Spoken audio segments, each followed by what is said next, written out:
Welcome everyone, StealthyShiroean here, and today I'm bringing you my review of the Humble Choice Bundle for June 2024. Not gonna lie, this month is a bit underwhelming as a whole, but there's still a lot of good stuff here if you're willing to give this month a chance. Let me know what you think of this month's bundle in the comments below. Be sure to check the timestamps for specific games, and stay tuned for my final thoughts in the end. Okay, let's get to the review. Starting off the bundle is Empyrion Galactic Survival, which, if you can't already guess from the title, is a survival crafting game set in space. Players survive on alien worlds and build a self-sustaining base to survive. There's also vehicles to construct as well as spaceships, because what game with Galactic in the title wouldn't have space exploration? This has been a game that I've eyed for a better part of a decade, but the perceived jankiness of the game always scared me away. After finally playing the game for myself, yeah, I think my doubts were justified. Everything in the game is presented in a really clunky fashion, from the graphics and animations, to the many menus to interface with various objects. The writing for NPCs in the tutorial was pretty bad, and while that's not a big deal for a game like this, it still adds to the overall lack of polish. All the rough edges really had me realizing just how far this genre has come in the last decade. However, all that said, Empyrion does have a lot of depth to it with all its different system it has for crafting. As I mentioned, you could create your own spaceships, which was something that really intrigued me, building anything from a mobile fighter to a huge capital ship and taking it out to blast some bad guys. Obviously, I didn't get to that in my hour with it. I think if survival crafting is your thing, then you probably have the patience to try this game out. Most people will more than likely be turned off by it. Personally, if I could go back to this with my wife and watch a video on how you actually play, then I could see myself putting in some time. Although, there's just so many other survival crafting games sitting in my library that I would rather play instead. Next up is the Guidebook to Babel, which is a 2D puzzle adventure game following an eclectic cast of characters in a strange world. The shtick with this game is the ability to create butterfly effects to influence the timeline and change a series of events to complete quest objectives.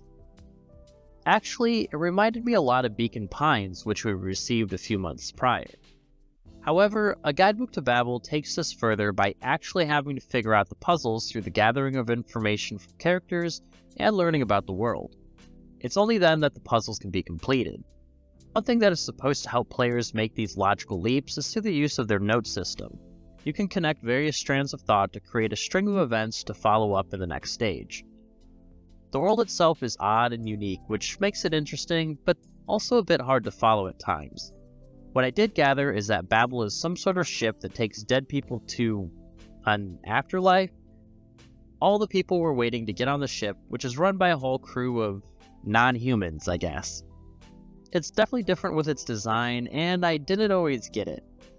Actually, I'm not really sure if I enjoyed this game that much. I like the idea of the butterfly effects, but much of the gameplay reminded me of a point-and-click game, in the sense that I was trying to interact with everything on screen in the hopes that I could make something happen when I was stuck. I might come back to this one, but it won't be for a long while. Stray Gods, the role-playing musical, is a visual novel game that is also literally a musical. Right off the bat, I just gotta say, I did not expect to like this game as much as I did. Stray Gods has a great production value with its voice work backed by practically an all-star cast, along with great musical numbers. It reminded me a lot of playing a Disney movie, but with gods and a murder mystery. You play as Grace, who has inherited the powers of a god known as Calliope. The latter was murdered, and Grace is the prime suspect, so she needs to dive into an unseen world of gods and mythological beings in order to figure out who might have offed Calliope. Luckily, her inherited powers can compel people to sing about their thoughts and emotions, which makes it easier to suss out who might be the real suspects, and gives a great excuse to break out in song, Disney style. Am I doing it now? Brilliant. I don't follow. Are those really actual horns? And this singing is so hard to swallow. Can you hear me, Grace? What's going on?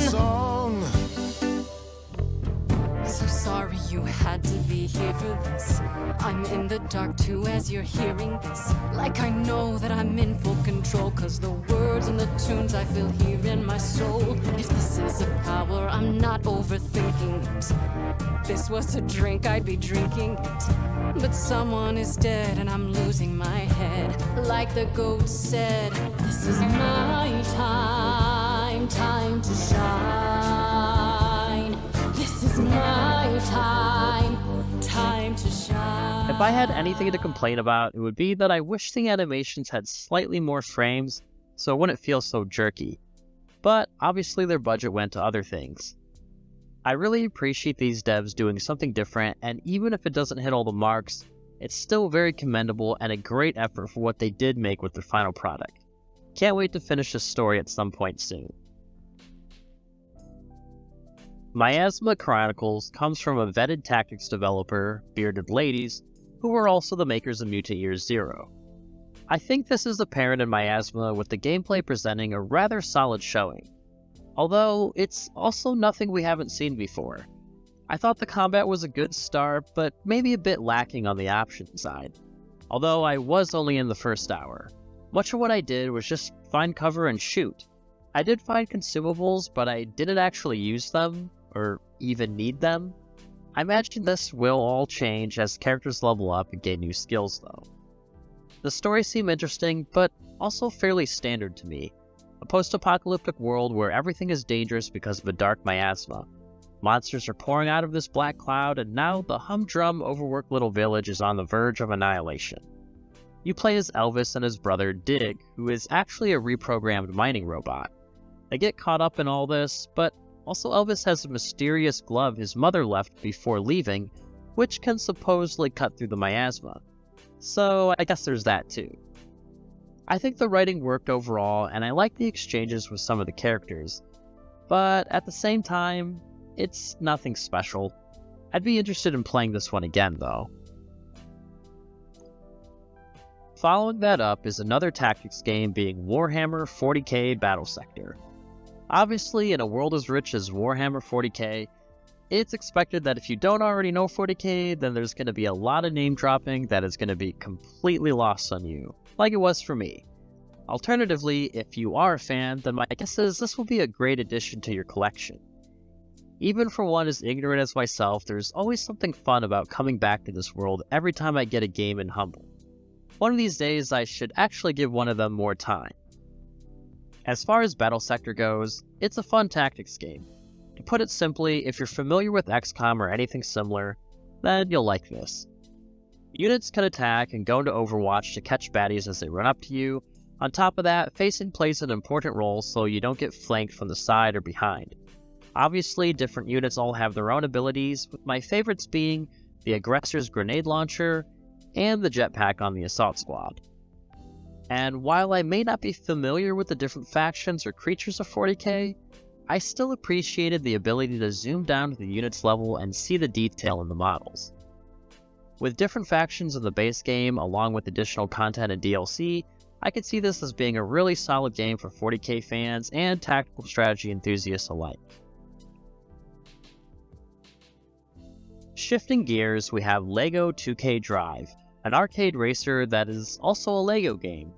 And that means a racing game with Legos and their brand of humor usually seen in LEGO titles. Which for me is a good thing, because I like LEGO games. And to make it even better, the racing is pretty good too. The driving controls were really reactive and smooth. I especially liked the quick turn in addition to the drifting. The vehicle switching between an aquatic vehicle to off-road to a normal racing car was cool as well. I wish we could fly though, but 3 out of 4 is good enough. In true LEGO fashion, you could also build your own cars or follow kits to unlock new parts.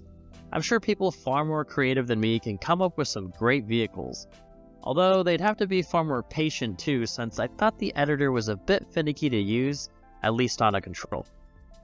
The game also offers a world map to drive around and explore. There's a variety of activities for XP and currency, as well as a variety of tracks to race on and advance your racing career. It actually reminded me a lot of Burnout Paradise, which was one of the first real racing games I played outside of Mario Kart. If you like racing games even a little bit, then you should definitely give this one a go. Knights of Honor 2 Sovereign is a grand strategy game that markets itself as an accessible grand strategy as opposed to the likes of Crusader Kings or any other Paradox grand strategy title. I'd say that it did feel like it managed to set out what it wanted to be. There's a lot of depth to the game, but I feel like I was understanding things from the get-go rather than feeling I need hours to play, even to get a grasp on the basics. Although that's not to say there is no learning curve either. In my hour, I played as the Irish King of Leinster, similar to what I do in Crusader Kings. Things were going well as I was building up Dublin. I was trying to get in good with other Irish lords and creating trade agreements with a bunch of kingdoms. I married a Portuguese princess to start popping out heirs, and turned my attention to improving my defense. Then Scotland decided they didn't want to trade anymore and instead would rather take me out. I thought I had a fighting chance when I saw my defense was a little higher than the numbers of fighters they brought. Well, until their king showed up and, well, yeah. Despite this, it was a fun time. I like the accessibility of the grand strategy map, but also having the real-time strategy battles as well. Granted, I didn't really have much experience with that side of the game, but I can already tell it's not going to be on the level of Total War, but might still be fun. Actually, it reminded me of an old game I played as a kid called Lords of the Realm. Although, one thing that did irk me about the battles is that I couldn't rotate the camera. What's up with that? Needless to say though, I'm interested in playing more. In our headliner spot and final game of the bundle is Risk of Rain 2, the obligatory roguelite for the month. Here it's a third-person shooter that gets you straight into the action. No real story, just jumping into an alien world and blasting monsters. As in any game of this genre, the success of your run is largely determined by the items you come across. The difference in Risk of Rain 2 compared to other roguelites is the timer. As you explore, the monsters become progressively harder, which is a good incentivizer to find the teleporter, beat the boss, and move on to the next stage. However, you also need to explore to find items, otherwise you're probably not going to get past the boss in the first place. It's a good balance that I enjoyed. One thing I wondered is how long each run could get up to. They were fairly bite-sized, which I think is important for this genre, but I wondered how many stages you have to play through before you get a break or some sort of checkpoint to get you back to the same area. I don't really think there's much more that can be said about the game. It's a roguelite, and I think for most people you're either going to love it or you're not. Although Risk of Rain 2 does have multiplayer, which I think is perfect for this Horde-style gameplay, but I didn't try that with my hour. Okay, let's wrap this up and see if this bundle is worth it or not. I based my rating solely on whether I thought the game was worth playing on about an hour or so of hands-on gameplay. Also, I'd be grateful if you could please give the video a like if you're enjoying it, because that really helps me out with the YouTube algorithm gods. Overall, as I mentioned in the beginning, it's an underwhelming month. But it's also a month that has a lot of really quality games. There were no games I completely disliked, but I think this month's choices really pale next to some of the other months this year. Personally, I think it was a mistake to make Risk of Rain 2 the headliner, because while a good game, I don't think it's a big enough title to turn heads. Either way, none of that really matters in the end if the games are good, so let's get to the recommendation. At the top, the must-plays, we have nothing. Yeah, you might have been able to guess that. There's a lot of good games here, as we'll see in a second, but there were no games that screamed to me that it needed to be played right away. So this will stay barren this month, and we'll move on to the strong recommendations, which are Risk of Rain 2, Knights of Honor 2 Sovereign, LEGO 2K Drive, Warhammer 40k Battlesector, and Stray Gods, a role-playing musical. Risk of Rain 2 has a fun roguelike gameplay loop that I think would be great to play with friends. Knights of Honor 2 brings an accessible grand strategy that may or may not be able to stand with the greats, but does offer an experience that won't scare off so many players. LEGO 2K Drive brings solid racing to a world of LEGO, along with the ability to craft your own vehicles. Battlesector was a tactical turn-based strategy that I think does a good job with its source material, and if not, it was still fun to play. Finally, Stray Gods is just an excellent experiment with narrative design, and has an interesting story to go along with that, making for a great experience if you want something different. And the week recommendations is the rest of the bundle being Miasma Chronicle, A Guidebook to Babel, and Empyrion Galactic Survival. Miasma Chronicle almost made strong recommendations, but I think the very simplistic combat held it back for me. Hopefully this changes as I continue playing. A Guidebook to Babel had interesting concepts, but I wasn't a huge fan of the point-and-click elements, and personally the world didn't really click for me. Finally, Empyrion seems like it could be a good but really rough survival game that I would only really recommend to fans of the genre. And that wraps up my thoughts on this month's bundle. Do you agree with my thoughts? What games, if any, are you looking forward to playing? Let me know what your thoughts are, if there are any different recommendations you'd make in the comments below.